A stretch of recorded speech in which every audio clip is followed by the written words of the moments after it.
Donc l'idée c'est qu'il me faut faire du sable. C'est où le sable? Que je vais essayer aujourd'hui aussi. Je ne sais pas si j'aurai le temps de le faire. J'ai un rendez-vous après. Et ouais, je t'ai dit c'était le matin, mais je suis levée plus ce matin, j'ai commencé ça ce matin. Mais là, on n'est pas vraiment le matin. Enfin, moi, c'est le matin, parce que mes sessions de matin, elles durent jusqu'à bien 14-15 heures. Et là, tu vois, il est 13 heures. C'est toujours le matin. Ouais, moi, je suis plus à l'heure espagnole, t'as vu. Je mange plus à partir de 14 heures. Sur le créneau 14-16 heures, moi, je mange. Tu vois. Souvent. Bon, j'essaye de rester concentrée sur 14-15 heures quand même. Parce qu'après, ça me décale trop par rapport au rythme du monde. Donc j'impose quand même mon style de vie. Comment dire? Je l'impose. Non, je l'impose pas, mais j'ai la possibilité, la chance de pouvoir le faire. Donc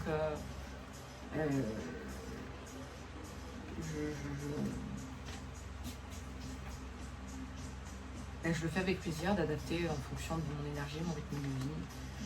Je suis assez changeante en plus, donc du coup, et puis à chaque fois que je me pose des trucs, tu vois, on dirait que je suis un peu réfractaire naturellement, même si c'est moi qui me mets un planning, t'as vu, j'ai un problème. C'est pour ça qu'à un moment donné, les listes, tu sais, de choses à faire là, en fait, il y avait comme un truc bizarre, c'est j'écrivais des trucs, donc du coup j'étais déchargée au niveau du cerveau, ça allait beaucoup mieux dans la tête, et puis je l'oubliais, je faisais tout sauf ce qu'il y avait écrit sur la liste, mais vraiment.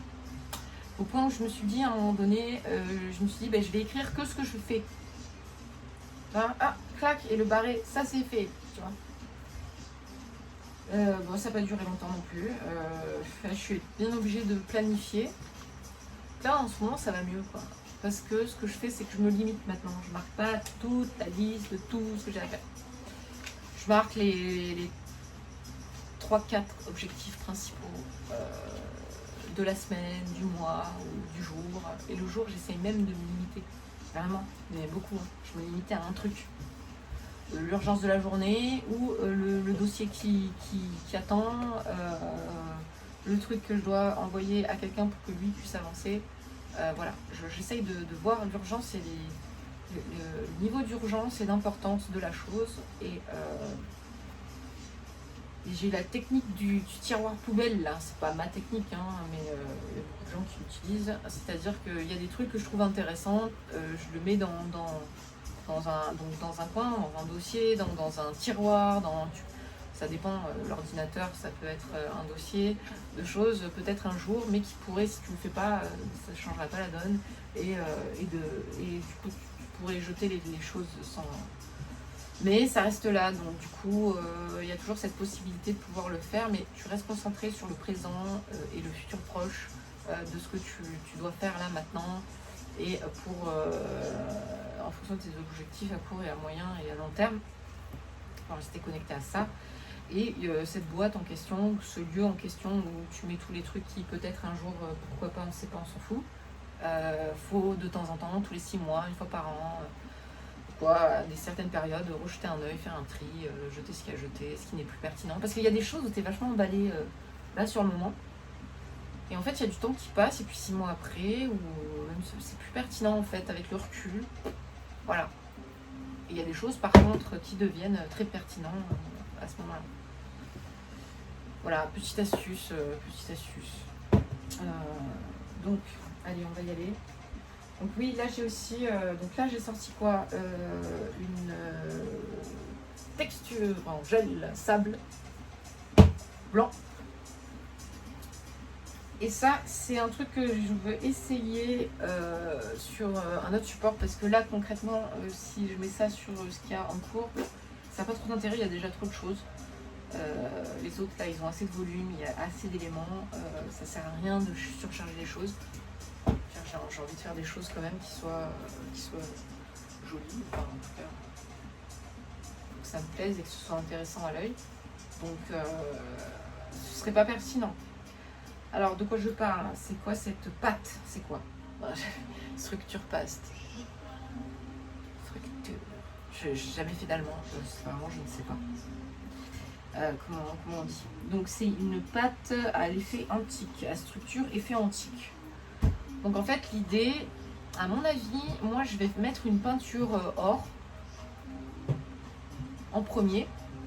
Et après par-dessus, je vais mettre la pâte de structure que je vais sans doute teindre. Peut-être avec du cuivré ou peut-être une couleur mat classique de ce type-là.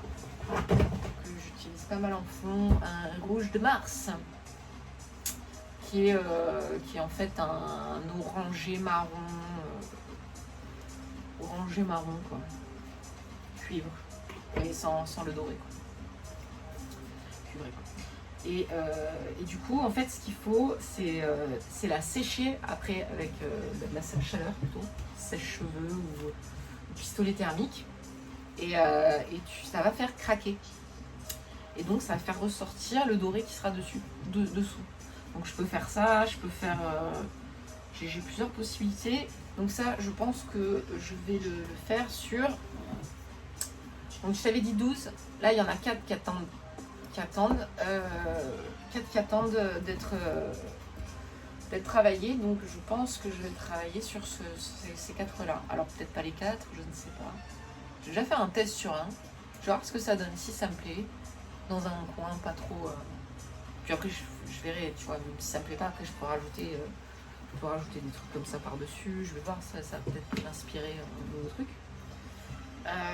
Et donc ça fera 18, et j'ai 2 autres aussi format carré sur toile de lin qui attendent. Ah, je voudrais dire une petite rectification sur les cartons entoilés. Il y a sur une des vidéos que j'ai faites où j'ai pesté sur ce support parce que je disais qu'il s'était déformé avec la colle, donc ce n'était pas faux, mais au séchage, eh bien en fait ils sont bien, ils sont bien droits. Donc autant pour moi, j'ai pesté, mais en fait ça a repris sa forme. D'où le fait que j'en ai racheté. Voilà. Que j'en ai racheté. Alors la difficulté entre guillemets de ça, pour moi, honnêtement, c'est que je suis pas fan de l'arrière. Je suis pas fan de l'arrière. Et du coup, je pense que je vais en coller quelque chose dessous pour faire plus propre.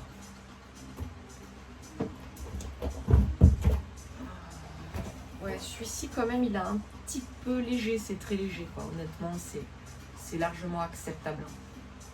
Tu vois, c'est très léger. C'est dû au fait qu'il y ait ça dessus, qu'il soit proche du... Donc c'est vrai que c'est une autre tension. Mais du coup, si je colle quelque chose, en plus ça fait un peu sale, tu vois, tu travailles, c'est difficile de ne pas en mettre derrière, quoi. C'est très difficile. Je sais, il y en a qui travaillent super propre et tout, mais c'est assez difficile. Et du coup, est-ce que ça a une grande importance? Je pense que ça fait plus pro quand même. D'avoir des supports qui sont aussi propres à l'arrière, quand même. Et moi, c'est vrai que j'ai un peu de mal à anticiper ça, tu vois. J'oublie de mettre les scotch de protection. Et puis, je trouve que ça fait beaucoup de gaspillage aussi, toujours du scotch. Donc, du coup, il faudrait que il y a moyen de trouver une solution, de faire un truc durable qui se pose. Si je suis toujours sur le même format, mettre une protection, un truc en plastique. Un plastique avec un masking, un scotch qui se décolle facilement et proprement. Oui, il y a toujours moyen. Hein. Il suffit de réfléchir un peu. Hein. Oui, je t'ai dit, j'essaie quand même de faire les choses durables ou tu vois, de ne pas faire à chaque fois un truc, recoller, le jeter ou d'utiliser toujours. C'est vrai, c'est bien c'est bien les gants, hein, c'est encore du plastique. Si après tu peux les intégrer dans une matière derrière ou un truc de recyclage ou te faire des matériaux comme je te le dis souvent, il y a moyen, mais Ah ouais, ça me pose toujours des problèmes de conscience dès que je fous un truc dans la poubelle. Je dis, et du coup, ça va rester dans ma poubelle. Combien de temps ils vont l'enfouir? Est-ce qu'ils vont le brûler? Est-ce qu'ils filtrent? Est-ce qu'ils... C'est vraiment... Alors des fois, je me dis, tout le monde s'en fout. Vas-y, arrête de te poser des questions. Mais non, c'est pas possible. Ça dure 2 secondes, quoi. Enfin, 2 secondes. Mais après, je culpabilise. Enfin bref, c'est...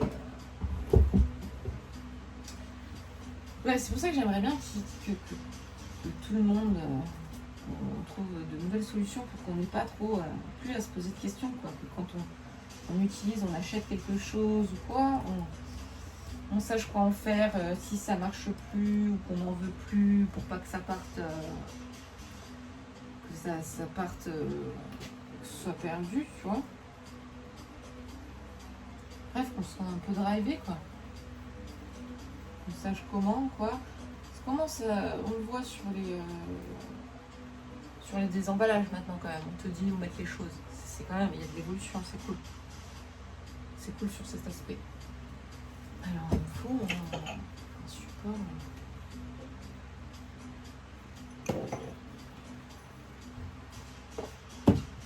Bon allez, cesse trêve de bavardage là, faut bosser. Ah ben voilà.